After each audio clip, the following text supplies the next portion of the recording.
up, Jack? I knew you'd come here.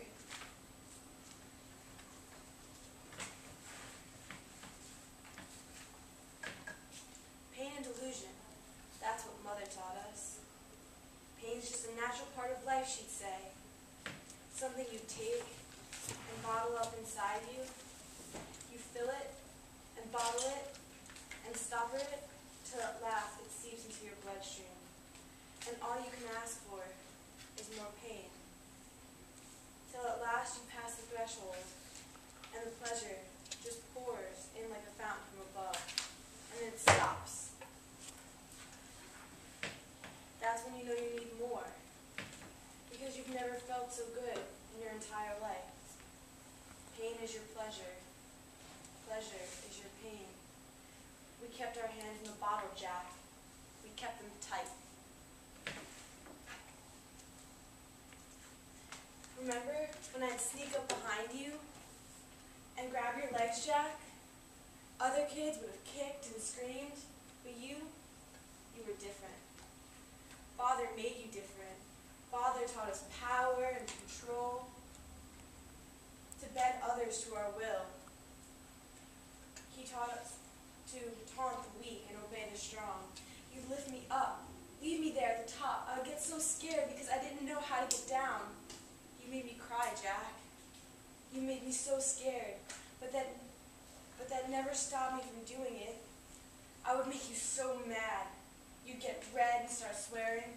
You said a woman ought to know her place. But I've known my place for a long time now. And sometimes, I think you knew it too. Jack, there was a part of you that remained unscathed, that neither mother nor father could get to.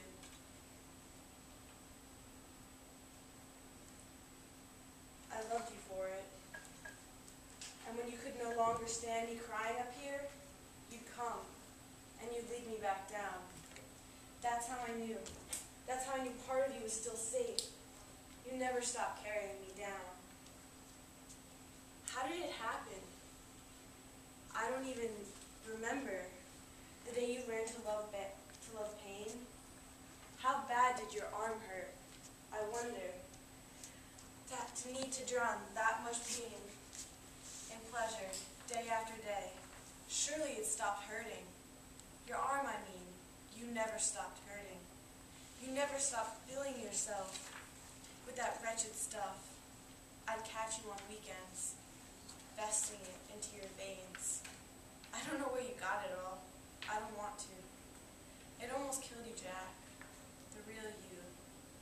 The part that mother and father tried so hard to crush and annihilate almost went up in a wisp of smoke under the weight of your pain.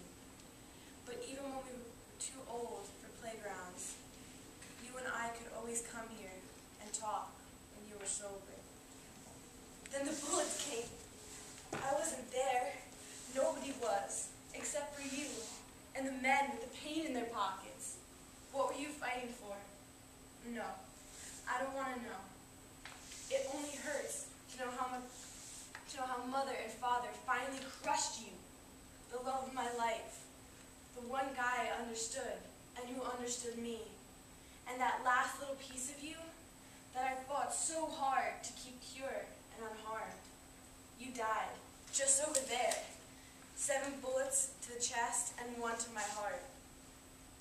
Mine, Jack, with the gun you held cocked, since I knew what father was teaching you, what mother was silently encouraging, pain and delusion, power and control. It killed you, Jack, just like that. I want to hate mother and father. They deserve my hatred. They deserve the pain they caused, the hurts they stung, the hearts they've broken, all back 100-fold. But can I give it to them? Can I usurp that right to judgment, that which is rightfully God's? I watched them weep over you, Jack, as they carried your lifeless corpse across the graveyard into the earth. I watched Father bury you, alone, because he couldn't bear to let anyone else do it. From dust to dust, ashes to ashes. And so too went their tears into the dust, and into the ashes, and into the earth. Perhaps you will disagree with my decision, Jack. Perhaps you will think me foolish or weak or superstitious. But what you never thought much mattered to me, Jack. I forgive them. I forgive them. You hear that, Jack? I forgive them. What brought your mother to her booze and your father to his belt? I forgive them. And I hope that they can someday find solace from the weight of your loss.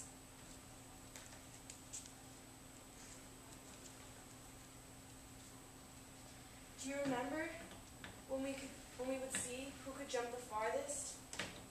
The loser would have to buy the winner a root beer. I never told you this, but I always let you win. When you won, I'd get us both root beers, and we'd sit at the picnic tables. That's when you'd say, "May, I really like you." 1,000 lost games, just to hear you say those words. I'll always remember that part of you, that part that I never stopped fighting for.